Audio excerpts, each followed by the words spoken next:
नमस्कार स्टूडेंट, आपका स्वागत है आपके अपने इस YouTube channel science class and GK पर।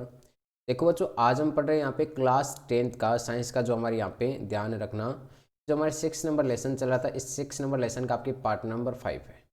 देखो 6 आपके जो पहले पार्ट थे 1 2 3 4, उसमें हमने पढ़ा था रासायनिक अभिक्रियाओं के प्रकारों के बारे में, रासायनिक और भौतिक परिवर्तन के बारे में, रासायनिक अभिक्रिया को कैसे संतुलित किया जाता है, इन सब के बारे में। और जो हमारे यहाँ पे जो सेकंड नंबर यहाँ पे आपका ये 5 नंबर जो पार्ट है हमारा, इस 5 नंबर पार्ट में हम पढ़ने वाले हैं यहाँ पे तीव्र अभिक्रिया।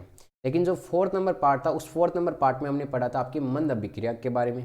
और मंद अभिक्रिया का उदाहरण मैंने बताया था कि लोहे पर जब जंग लगता है तो वो कौन सी अभिक्रिया, मंद अभिक्रिया, क्योंकि वो अभिक्रिया सालों तक चलती है। आप भी देखते हो अपने नॉर्मल डेली लाइफ में कि किसी भी लोहे की चीज़ पर अगर जंग लगता है तो ऐसा तो है नहीं कि 1 घंटे में उस पर जंग लगे, नहीं। मतलब वो प्रक्रिया आपके सालों तक चलती, कई महीनों तक चलती, कई आपके दिनों तक चलती है, तब आपके वो प्रक्रिया संपन्न होती है। इसीलिए उस अभिक्रिया को क्या कहा गया, आपके मंद। लेकिन कुछ अभिक्रिया आपकी तीव्र अभिक्रिया भी होती है, जिनको कुछ चंद सेकेंडों का टाइम लगता है, सेकेंड के भी 1/10 भाग का टाइम लगता है। तो वो अभिक्रिया कौन सी कहलाएगी, आपके तीव्र अभिक्रिया। उन अभिक्रियाओं के बारे में पढ़ने वाले। कुछ अभिक्रिया ध्यान रखना, आपके ध्यान रखना, एक ही दिशा में चलती, वापिस रिवर्स कभी नहीं चलती। उन अभिक्रियाओं को क्या कहते हैं, अनुत्क्रमण अभिक्रिया। उनके बारे में भी एकदम प्रॉपर रूप से समझने वाले, और एक आपकी उत्क्रमण अभिक्रिया के बारे में समझने वाले। ठीक है, तो आइए स्टार्ट करते हैं इस लेसन को। वीडियो को शेयर कीजिए ज़्यादा से ज़्यादा। अब देखो यहाँ पे ये सारे जो भी आप स्लाइड है, वो स्लाइड आप देख सकते हैं। इस वीडियो को पॉज करके मैं धीरे धीरे यहाँ पे एक एक स्लाइड को नेक्स्ट कर रहा हूँ, क्योंकि आपके पीछे जितने भी 4 पार्ट हमने कंप्लीट किए थे, उनमें आपकी 4 स्लाइड हमने कंप्लीट कर दी थी। ये आप देख सकते हैं यहाँ पे मंद अभिक्रिया के बारे में मैंने बता दिया। ठीक है, लोहे पर जंग लगने वाली प्रक्रिया बता दी मैंने। अब हम जो पढ़ेंगे यहाँ पे, वो पढ़ेंगे आपकी तीव्र अभिक्रिया के बारे में। इसके बारे में पढ़ेंगे हम यहाँ पे तीव्र अभिक्रिया। ये आपकी तीव्र अभिक्रिया है, ये होती कैसे है, क्या नहीं है, सारी कॉन्सेप्ट के बारे में समझेंगे। पहली बात तो अगर इसकी परिभाषा की बात करें तो ध्यान रखना कि ये अभिक्रियाएं अभिकारकों के मिलाने से क्या हो जाती है, आपकी तेजी से संपन्न होती है। ये अभिक्रियाएं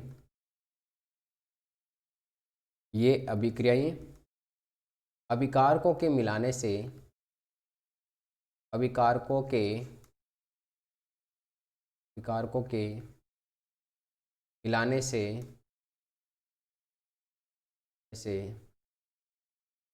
तेजी से संपन्न होती है,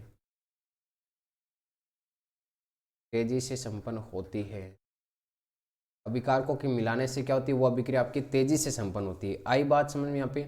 तो ध्यान रखना, तीव्र अभिक्रिया मतलब ये अभिक्रिया अभिकारकों के मिलाने से तेजी से संपन्न होती है। और सामान्यतः ये जो अभिक्रिया होती है वो आपकी आयनिक अभिक्रिया होती है। कौन सी अभिक्रिया, आयनिक। आयनिक का मतलब आयनों में टूटने वाली अभिक्रिया। ठीक है, आयनिक अभिक्रिया होती है। या फिर आपके प्लस या माइनस में टूटने वाली जो अभिक्रिया होती है, वो कौन सी अभिक्रिया कहलाती है, आपके आयनिक अभिक्रिया। फिर ध्यान रखना यहाँ पे कि ये अभिक्रिया आपकी प्रबल क्षार व प्रबल अम्ल के मध्य अगर अभिक्रिया करवाई जाए तो वो कितने समय में पूरी होगी। मतलब प्रबल क्षार और प्रबल अम्ल की अभिक्रिया, प्रबल क्षार और प्लस प्रबल अम्ल की अभिक्रिया, प्रबल अम्ल की अभिक्रिया, अगर मैं ये अभिक्रिया करवा देता हूँ तो इनको संपन्न होने में ध्यान रखना बहुत कम समय लगता है। सर बताइए कितना समय लगता है? तो इनमें जो टाइम लगता है वो 10⁻⁻10 सेकेंड का टाइम लगता है। सेकेंड में पूरी हो जाती, देख लो इतना टाइम। मतलब आपकी 1/10 सेकेंड के भी 1/10 के हिस्से में यहाँ पे संपन्न हो जाती है। मतलब क्लक झपने से भी बहुत आपकी कम समय में क्या हो जाती है, अभिक्रिया संपन्न हो जाती है। वो अभिक्रिया क्या कहलाती है, आपकी तीव्र अभिक्रिया। अब हमारे सामने यहाँ पे उदाहरण आया कि प्रबल क्षार व प्रबल अम्ल। तो आपको पता हो तो हमने 5 नंबर लेसन में पढ़ी थी अभिक्रिया कि जब प्रबल अम्ल की अभिक्रिया प्रबल क्षार के साथ करवाई जाती है तो उदासीनीकरण अभिक्रिया होती है। तो प्रबल क्षार का उदाहरण हम जो यहाँ पे लेने वाले हैं वो है यहाँ पे NaOH। कौन सा, यहाँ पे NaOH। तो सर प्रबल अम्ल का उदाहरण, तो ये लो प्रबल अम्ल का उदाहरण आपकी HCl हो जाएगा।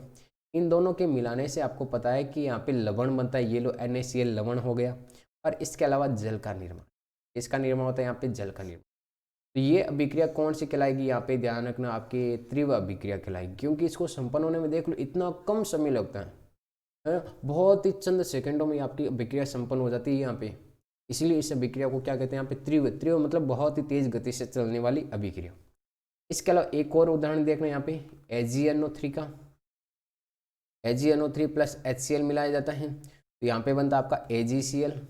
और इसके अलावा ध्यान रखना HNO3 बनता है तो ये अभिक्रिया भी कौन सी, यहाँ पे ध्यान रखना आपके तीव्र अभिक्रिया, कौन सी आपके तीव्र अभिक्रिया। अब ध्यान रखना यहाँ पे कि ये जो अभिक्रिया है, इस अभिक्रिया का जो आपके अर्ध आयुकाल, इस अभिक्रिया का अर्ध आयुकाल, सर ये अर्ध आयुकाल है क्या। तो पहली बात ध्यान रखना, इस अभिक्रिया का जो अर्ध आयुकाल है वो आपके ध्यान रखना 10⁻12 सेकेंड। कितना है, 10⁻12 सेकेंड। अब बताओ यहाँ पे अर्ध आयुकाल है क्या। तो देखो यहाँ पे अर्ध आयु, अर्ध का मतलब आदि, आयु का मतलब उम्र, काल का मतलब समय, आधा समय। तो ध्यान रखना ये आपके अभिकारक, जब आपके आधे अभिकारक को उत्पाद में बदलने में जो समय लगता है वो क्या कहलाता है, अर्ध आयुकाल। मतलब आधे अभिकारक को उत्पाद में बदलने के लिए जो समय लगता है वो क्या कहलाता है, आपका अर्ध आयुकाल। तो तीव्र अभिक्रिया जिस प्रकार आपके AgNO3+ HCl है, तो इसका जो अर्ध आयुकाल होता है वो कितना होता है, 10⁻12 सेकेंड होता है। कितना होता है यहाँ पे, 10⁻12 सेकेंड होता है। आगे बात समझे, तो यहाँ पे तीव्र अभिक्रिया के बारे में ध्यान रखना। तीव्र अभिक्रिया का आप उदाहरण ध्यान रखना, बहुत नॉर्मल है, एग्जाम में पूछा जाता है कि तीव्र अभिक्रिया और मंद अभिक्रिया को उदाहरण सहित समझाए। तो उदाहरण का मतलब आपको ये रिएक्शन लिखनी होती है वहाँ पे। अब देखो नेक्स्ट हम चल रहे हैं यहाँ से, आपके नेक्स्ट जो अभिक्रिया आती है वो अभिक्रिया होती है आपकी उत्क्रमणीय अभिक्रिया। कौन सी अभिक्रिया, उत्क्रमणीय, या फिर उत्क्रमणीय और अनुत्क्रमणीय अभिक्रिया, ये दो प्रकार की अभिक्रिया और होती है। देखो यहाँ पे उत्क्रमणीय और अनुत्क्रमणीय अभिक्रिया बहुत नॉर्मल भाषा में मैं पहले आपको समझाने वाला हूँ, है ना। जिस प्रकार से आपने देखा होगा हमारे पास है जल, जल से आप बर्फ बना सकते हो। क्या बना सकते हो, आपके बर्फ। और बर्फ से आप क्या कर सकते हो, वापस जल बना सकते हो। तो ये अभिक्रिया आगे भी चल रही है और वापस आपके पीछे भी चल रही है। दोनों दिशाओं में जो चलने वाली अभिक्रिया होती है उन अभिक्रियाओं को कहते हैं आपके उत्क्रमणीय अभिक्रिया। कौन सी अभिक्रिया कहते हैं, उत्क्रमणीय अभिक्रिया, है ना। ऐसी अभिक्रिया जिनसे आपके उत्पाद भी बनाए जाते हैं और उत्पाद से वापस अभिकारक प्राप्त किए जा सकते हैं। ऐसी अभिक्रिया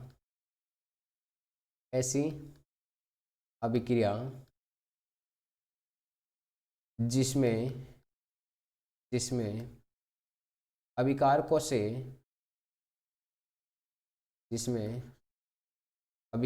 से उत्पाद भी बनाए जाते हैं,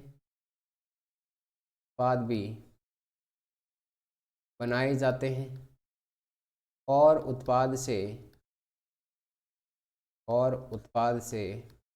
अभिकारक भी बनाए जाते हैं, अभिकारक भी बनाए जा सकते। मतलब देखो, अभिकारक भी बना सकते हैं उत्पाद, और उत्पाद से वापस हम अभिकारक बना सकते हैं। अर्थात ये अभिक्रिया दोनों दिशाओं में चलती है। अर्थात यह अभिक्रिया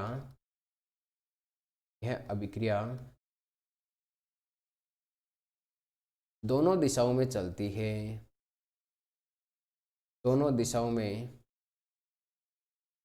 चलती है, इस अभिक्रिया को क्या कहा जाता है यहाँ पे, अब ध्यान रखना, दोनों दिशाओं में चलती है। तो जल से बर्फ बना सकते हैं, बर्फ से जल बना सकते हैं। तो इस अभिक्रिया को क्या कहते हैं, यहाँ पे उत्क्रमणीय अभिक्रिया कहते हैं। ठीक है, मतलब दोनों दिशाओं में चलने वाली। और इस अभिक्रिया में जो चिन्ह लगाया जाता है तीर का, ये आपके आगे की ओर चल रही है और ये आपके पीछे की ओर।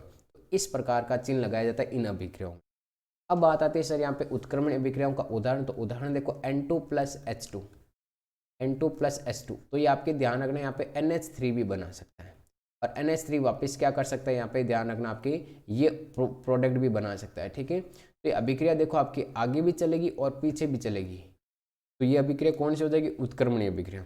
लेकिन अनुत्क्रमणीय अभिक्रिया मतलब ऐसी अभिक्रिया जो सिर्फ और सिर्फ आपके आगे की ओर ही चल सकती है, पीछे वापस नहीं मुड़ सकती। जैसे कि आपने उदाहरण देखो, यहाँ पे दूध है, दूध से आप दही बना सकते हो। क्या दही से वापस दूध प्राप्त कर सकते हो, क्या नहीं कर सकते, आप नहीं कर सकते। तो ये अभिक्रिया कौन सी हो जाएगी आपकी, यहाँ पे एकदम ध्यान रखना, यहाँ पे अनुत्क्रमणीय अभिक्रिया हो जाएगी। कौन सी अभिक्रिया हो जाएगी आपकी, अनुत्क्रमणीय अभिक्रिया। ठीक है, तो एक ही दिशा में चल सकती कि दूध से दही बना दिया भाई, दही से आगे आप ध्यान रखो राब बना दी। ठीक है, और राब से आपने देखो यहाँ पे छाछ बना दी, छाछ से आपसे लस्सी बना दी। अब लस्सी से वापस छाछ थोड़ी प्राप्त कर सकते हैं ना, लस्सी को बस पी लिया, अब पी लिया तो क्या वापस थोड़ी निकाल सकते हैं, बाहर नहीं निकाल सकते। मतलब ऐसी अभिक्रिया जो आपके सिर्फ और सिर्फ एक दिशा में चल सकती है, वो कौन सी अभिक्रिया कहलाती है, अनुत्क्रमणीय अभिक्रिया कहलाती है। और अनुत्क्रमणीय अभिक्रिया का जो उदाहरण होगा वो हो जाएगा, यहाँ पे ध्यान रखना आप, हमारे सामने C+O2, और ये क्या बनाता है आपका, यहाँ पे CO2 बनाता है। क्या बना था, यहाँ पे CO2 बना था। तो C+O2 ये क्या हो गया आपका CO2। तो नॉर्मल अभिक्रिया है, समझ में आ जाएगी। अब देखो यहाँ पे ये मैंने तीर का चिन्ह डबल लगा दी, लेकिन तीर का चिन्ह इसमें डबल ना आकर तीर का चिन्ह आपके एक ही आएगा, ये आपका CO2। क्योंकि कार्बन है, कार्बन को जलाते हैं तो यहाँ पे CO2 बनता है, लेकिन कार्बन डाइऑक्साइड गैस बन गई तो वापस उससे कार्बन थोड़ी प्राप्त किया जा सकता, नहीं किया जा सकता। तो ये अभिक्रिया कौन सी हो जाएगी, आपकी अनुत्क्रमणीय अभिक्रिया हो जाएगी। तो अभिक्रियाओं के प्रकार समझ में आ गई यहाँ पे, अनुत्क्रमणीय, उत्क्रमणीय अभिक्रिया, मंद अभिक्रिया और आपके तीव्र अभिक्रिया। कंप्लीट है बात यहाँ पे। अब देखो हमारे शरीर में हमने देखा होगा, जब हमने रक्त परिसंचरण तंत्र पढ़ा था सेकंड चैप्टर में, आपको पता हो तो हमने वहाँ पे पढ़ा था आरबीसी के बारे में, रेड ब्लड सेल्स है ना। और आरबीसी में हमें पता है कि हीमोग्लोबिन पाया जाता है बेटा। क्या पाया जाता है, आपके हीमोग्लोबिन पाया जाता है।